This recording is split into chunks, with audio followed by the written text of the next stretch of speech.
Hi friends, இன்றைக்கி வீடியோவில் நம்ம ஒரு சூப்பரான ட்ரெடிஷ்னலான ஸ்நாக்ஸ் ரெசிபி தாங்க பார்க்க போகிறோம். இதை பிடிக்காதவங்க யாருமே இருக்க முடியாதுங்க. முக்கியமாக செட்டிநாட்டு ஐட்டம்னாலே ரொம்ப ஃபேமஸ் தாங்க. அதுலேயும் இந்த வெள்ளை பணியாரம் சொன்னோம்னா எல்லாருக்குமே ரொம்ப பிடிக்கும். அதை எப்படி பண்ணலாங்கிறத வாங்க வீடியோவில் போய் பார்க்கலாம். அதுக்கு முன்னால் இப்போ தான் நம்ம சேனலை ஃபஸ்ட் டைம் பார்க்குறவங்களா இருந்தால் சப்ஸ்கிரைப் பண்ணிட்டு பாருங்கள். வாங்க வீடியோக்குள்ளே போகலாம்.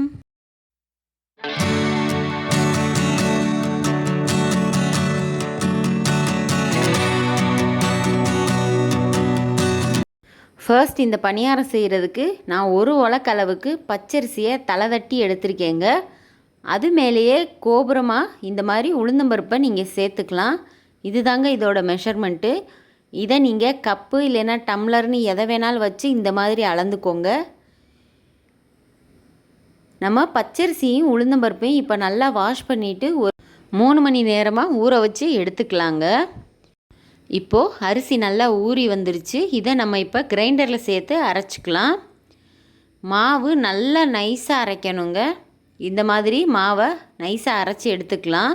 இந்த வெள்ளை பணியாரத்துக்கு இப்போ நம்ம ஒரு சட்னி செய்ய போகிறோங்க, கார சட்னி. அதுக்கு தேவையான பொருளெல்லாம் பார்த்துடலாம். காரத்துக்கு தகுந்த அளவு வரமிளகா, வெள்ளைப்பூடு, ஒரு துண்டு புளி, கல்லுப்பு, 1 டீஸ்பூன் பெருங்காயம், ஒரு 4 தக்காளி. இது எல்லாத்தையுமே நான் அப்படியே மிக்ஸி ஜாரில் சேர்த்து அரைச்சிட்டு வந்துடுறேங்க. நம்ம பச்சையாக தான் அரைச்சிருக்கோம். இப்போ அதை நல்லெண்ணெய் விட்டு கடுகு உளுந்து போட்டு தாளிச்சுக்கலாங்க.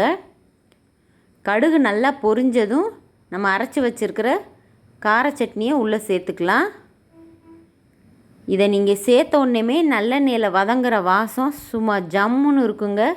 இதை டேஸ்ட் பண்ணுறதுக்காகவே இந்த பணியாரம் கூட கொஞ்சம் கேட்பாங்க.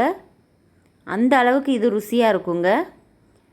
இப்போ பாருங்கள், இது நல்லா கொதித்து திக்காகி வந்துடும். இப்போ நம்ம அரைச்சி வச்ச மாவில் தேவையான அளவு தண்ணி, உப்பு, 1 ஸ்பூன் சர்க்கரை சேர்த்துக்கலாங்க.